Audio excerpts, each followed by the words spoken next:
Lezi indaba zehora lesikhombisa sikwethulela zona bukhoma ekomkhulu le-SABC e-Auckland Park eGoli. Mbukeli inazi ezinohlonze kusihlwa. I am very pleased with the work that is being done with the Madanga Commission.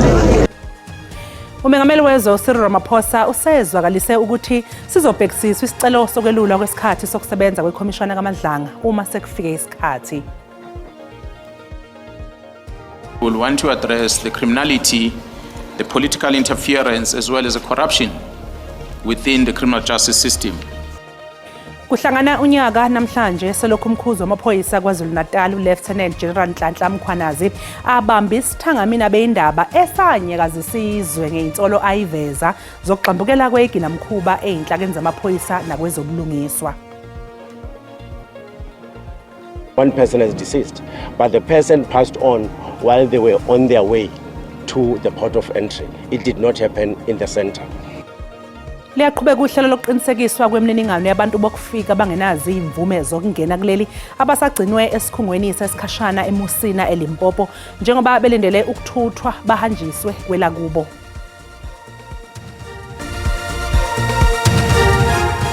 Ngikubikelele mbukeli ngwamukele indabeni zehora lesikhombisa igama lami uNoxolo uMamtshali wakwamwali ihlabangane elimhlophe qwa uza kwethu ositolekela ngolwimi lweyimpawu uFortune Madlala. Ake sibheke ukuthi sikuphathele ziphi kusihlwa.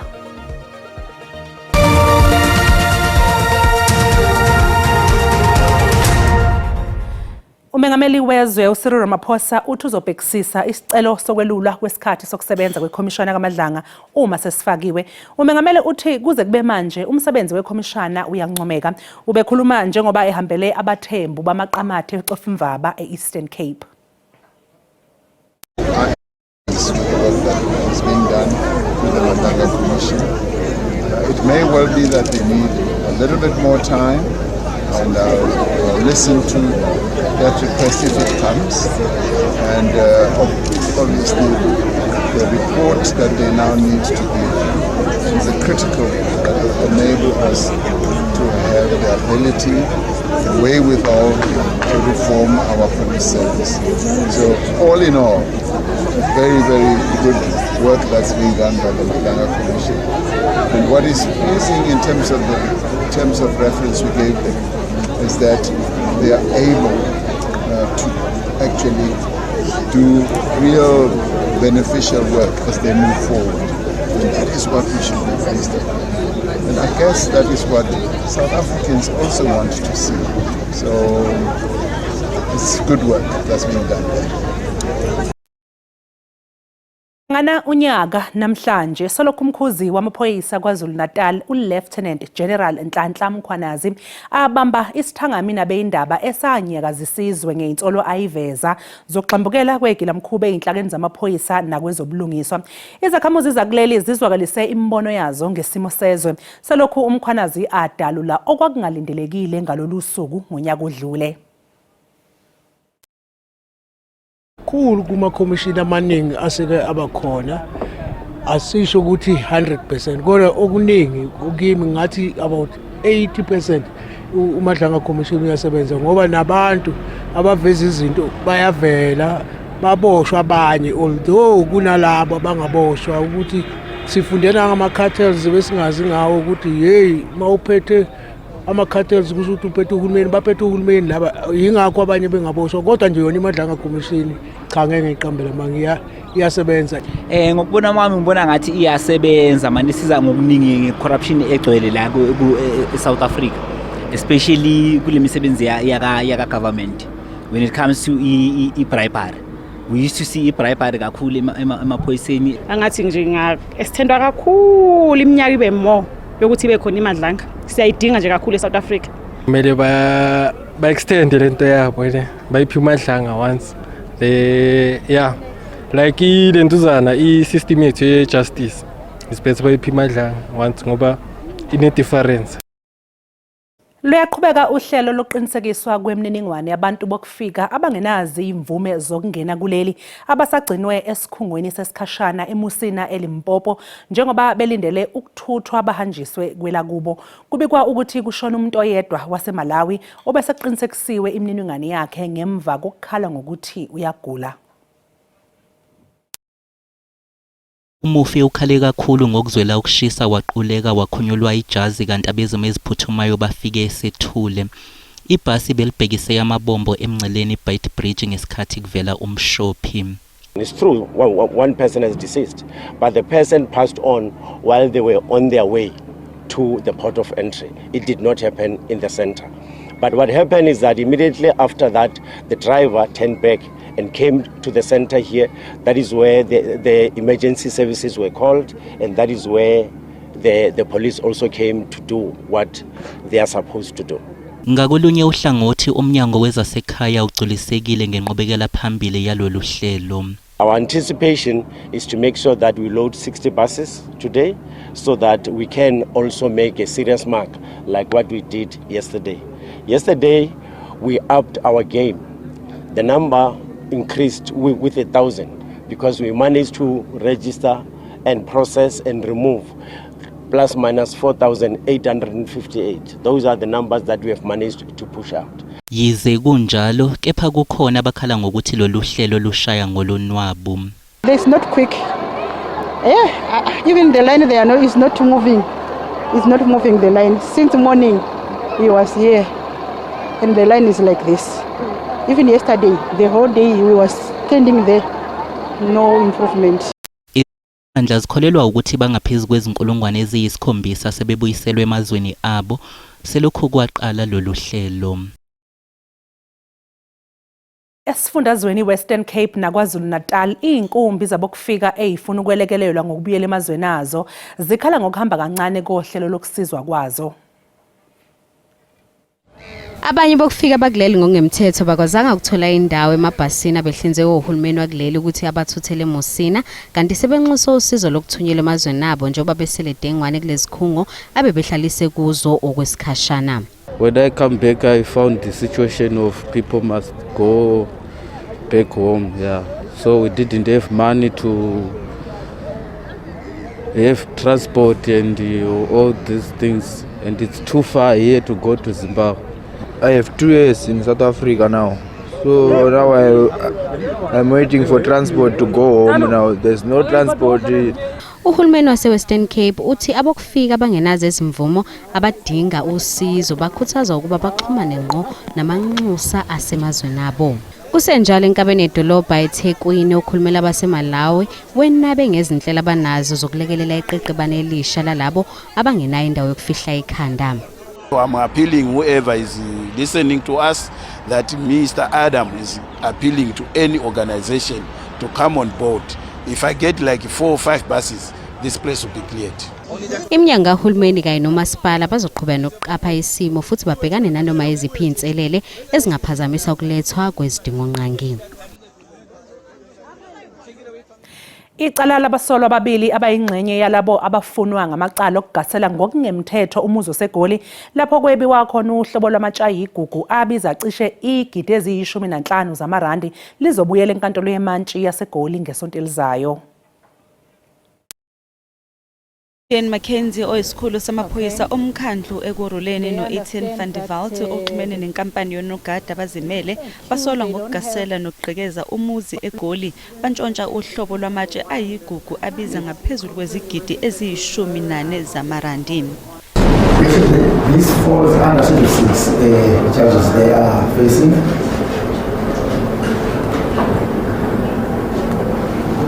And they did indicate to me that they would like to apply for bail. Icala lihlehliselwe uNtulukazi mhla ziyi-16 ukuze bobabili abasolwa bafake isicelo sebheyili. Icala liphenywa uphiko i-IPID kanti kulindele ukuthi kuboshwe nabanye ababili njengoba amanye amaphoyisa alomkhandlu esagcwele amathafa. Kusenjalo abameli babamangalelwa bazwakalisa okungagculiseki ngokuhlehla kwecala emva kokuthi abasolwa bezinikele bona emaphoyiseni. I think it's indicative when one is to hand themselves over that they don't have the intention to run, despite my client being and cooperating with the police in the ongoing investigations. We're not impressed at all for this lengthy postponement. This investigations should have been completed a long time ago. It's been ongoing for a couple of years. Honestly speaking, I do not even know why they didn't just summon him to appear in court.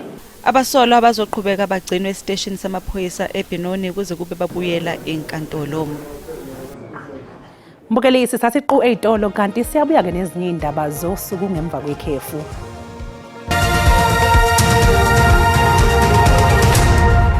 Sikubingelele siphinde sikwamukele mbukeli uma ngabe usanda kungena. Asikhumbuzeke ukuthi lezi indaba ziyatholakala ku-YouTube na ku-SABC Plus. Wena nje okufuneka ukuthi ukwenze ukuthi uyicinge ngamagama athi SABC izindaba na kanjani-ke uzoyithola ngomnjalo bazo. Umengameli wezwe Cyril Ramaphosa useqoke u-Ayanda Dlodlo njengenxusa laseNingizimu Afrika eFrance.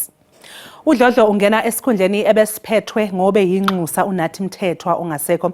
UMthethwa wedlule emhlabeni nyakenye ngemva kweinsolo zokuwa esitezi sama-22 ehhotela elisenhlokodolobha yase-France eParis.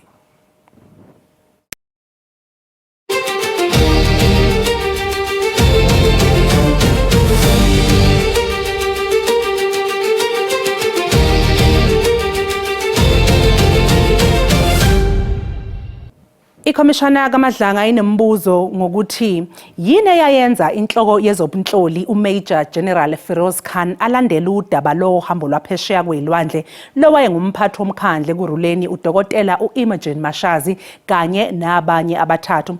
Lokhu-ke kuza emva kokuthi ubufakazi kasomabhizinisi uMohammed Sayed buveze ukuthi kunemniningwane ayithumelela uKhan yalolu hambo olwadla igidi zamarandi. Bekukade kubikwa ngayo uhambo lwangoNtulikazi ngo-2022 lwaye ngumphathi emkhandlweni ekuruleni uDokotela uMashazi kanye nabathathu lapha ababehamba khona ngendiza yabo bodwa belibangise eLondon beyochitha impela sonto ngeindleko zegidi ezingu-3.3 zamarandi yathunyelwa ngusomabhizinisi uMohammed Said ethumelela uMajor General Feroz Khan. General is provided with this information and that his receipt of this itself is significant. And the question would be, what interest did he have in this information? Ezinye zeyingxoxo iveza uKhan kanye nesinye isikhulu sezomhloli bekhuluma ngentathela abangayizwisisi kahle befuna nokuthatha isinyathelo ngalokho. This later housebreaking in March on this evidence alone can't conclusively show that it was linked to the WhatsApp exchange. But the sequence is alarming. Igama lika Lieutenant General Molefi Fani liphinde lavela njengoba kudalulwe ukuthi uyabonakala ebanengxoxo noKhan. We see that General Khan arranged meetings with a contact within procurement and obtained information from that contact. We see that that contact is Mr. Molefi Fani. Ikomishana izoqhubeka nokulalela ubufakazi kusasa.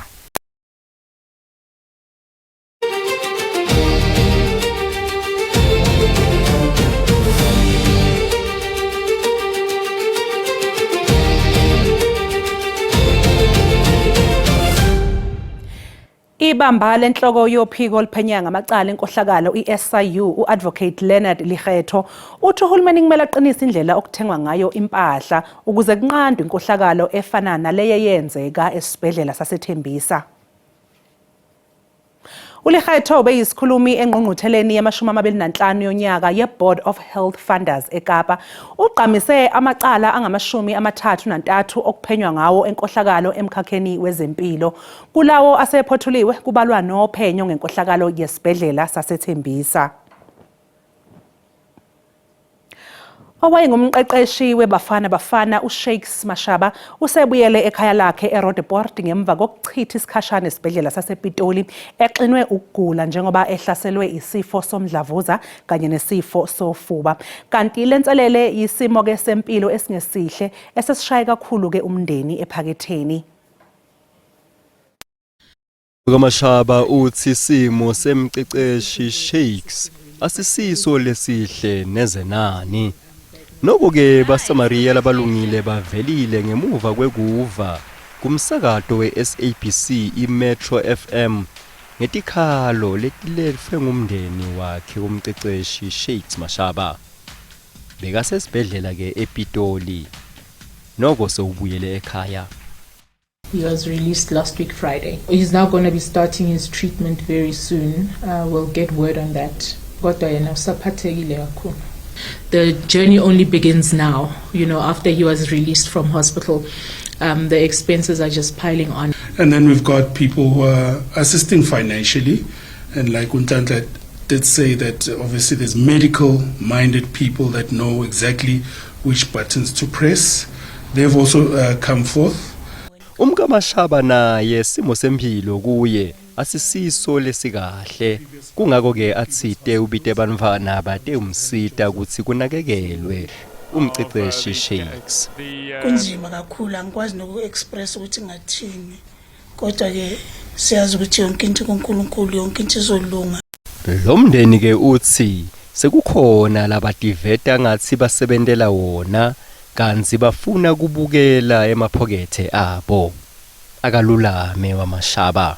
Mina ke ngingumduduzi Ndlovu. Leti tindzaba te-SABC eRoodeport.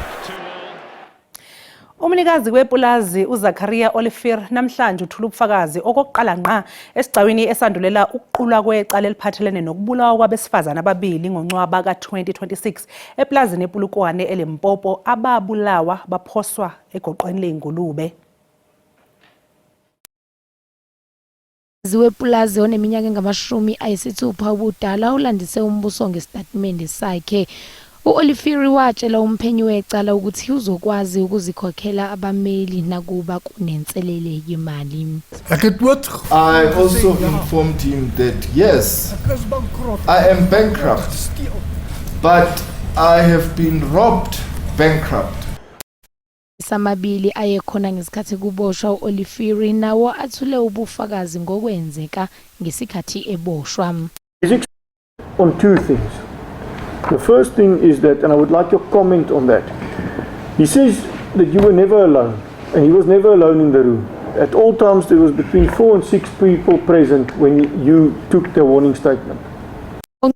Ngo-2024 kwatholakala izidumbu ezimbili zabesifazane egoqweni lezingulube epulazini kanti kulindeleke ukuba kukhishwe isinqumo sesigcawu sangaphambi kokuqulwa kwecala.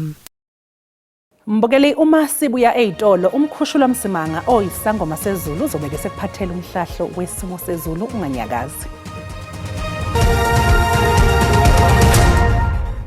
Kwayintokozo mbukeli ukuthi siphinde sihlangane njengoba sesisho sithi singanamahloni ukuthi liyaqhubeka liyabalela nje kuzo zonke indawo kodwa ngaqhubeka nokusikaza ngamafu lapha komhlaba uyalingana kuyongena ke engcenyeni esehlanzeni ezingasenyakatho kanti ke naso suku lakusasa asisho nje sithi singalindela ukuthi sikaze ngamafu lapha koSikukuzu uyongena ke engcenyeni zakoThondo kanjalo nakoGiyana sisho sithi ngaqhubeka libalele nje kabeni uyongena ngapha ngaseningizimu ikhona kodwa inkungu mongena ke ogwini lapha ngasentshonalanga kanti ke masamba siyobheka ngokwefundazwe amazinga aphansi naphezulu ngivumele ngisho ngithi ke eGauteng ke banda nje kuzo zonke indawo ekseni kodwa emini cha nokho liyaphakamisa nje lithanda ukuba phakathi noma sihamba siyongena engcenyeni ke ezingasenyakatho kusayisimo esifanayo ke banda nje ekseni emini lithi ukuphakamisa libe phakathi lifudumale ngamandla mongena lapha koMessina kanjalo noma uyongena lapha koParabora sihamba siyongena ke ikakhulukazi eMpumalanga ngisho ngithi ke banda ekseni liyakubuza ukuthi ke majazi mangaki iqanda qonje kwezinye indawo lapha koStandard -5 ngale kwaloko emini libe phakathi kodwa ke lifudumale lapha koSikukuza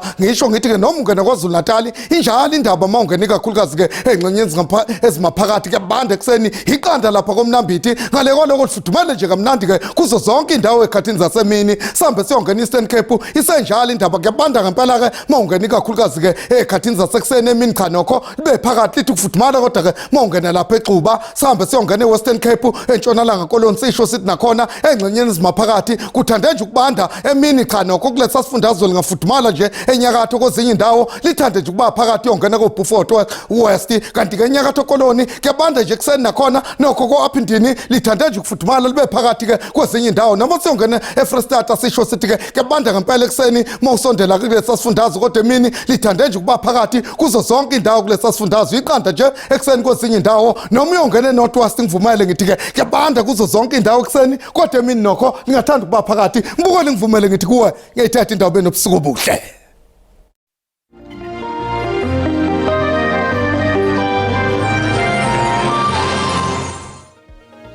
Mbukeli usale kahle.